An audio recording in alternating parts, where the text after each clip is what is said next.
కృష్ణం కమలపత్రాక్షం పుణ్యశ్రవణకీర్తనం వాసుదేవం జగద్యోనిం నౌమి నారాయణం హరిం. సిద్ధిం ప్రాప్తో యథా బ్రహ్మ తథాప్నోతి నిబోధ మే. సమాసేనైవ కౌంతేయ నిష్ఠా జ్ఞానస్య యా పరా. కౌంతేయ అంటే ఓ అర్జున, కర్మసిద్ధిని అంటే నిష్కామ కర్మల చేత చిత్తశుద్ధితోటి ఎవడైతే ఉంటాడో పరమాత్మనే ప్రకారంగా పొందగలుగుతాడో ఆ విధాన్ని మరి ఇంకా జ్ఞానం యొక్క శ్రేష్టమైన నిష్ట ఏదైతే ఉందో దాన్ని ఇక్కడ సంక్షేపంగా నేను తెలియజేస్తానని చెప్తున్నాడు.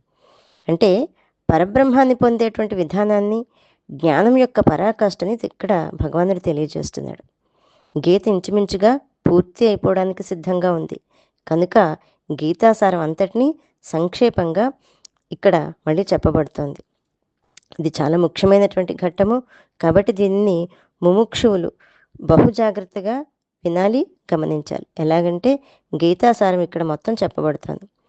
సమాసేనైవ అంటే యుద్ధం ప్రారంభింపబడుతోంది కనుక ఇంకా అధికంగా చెప్పడానికి సమయం లేకపోవడం వలన సంక్షేపంగా చెప్పదలిచింది చెప్తున్నాను అంటున్నాడు. ఇంకా లేకపోతే ఇంతవరకు అనేక ధర్మరహస్యాలను చెప్పాను కాబట్టి ఇక అధికంగా చెప్పడానికి ఇంకేమీ లేదు కనుక సారమంతా సంక్షేపంగా చెప్పదలిచి ఉండవచ్చు అని ఇంకొక అర్థం. ఇప్పుడు చెప్పబోయేటువంటి 3 శ్లోకాలు గీతాసారమని, సంక్షిప్త గీత అని ఇక్కడ తెలుస్తోంది.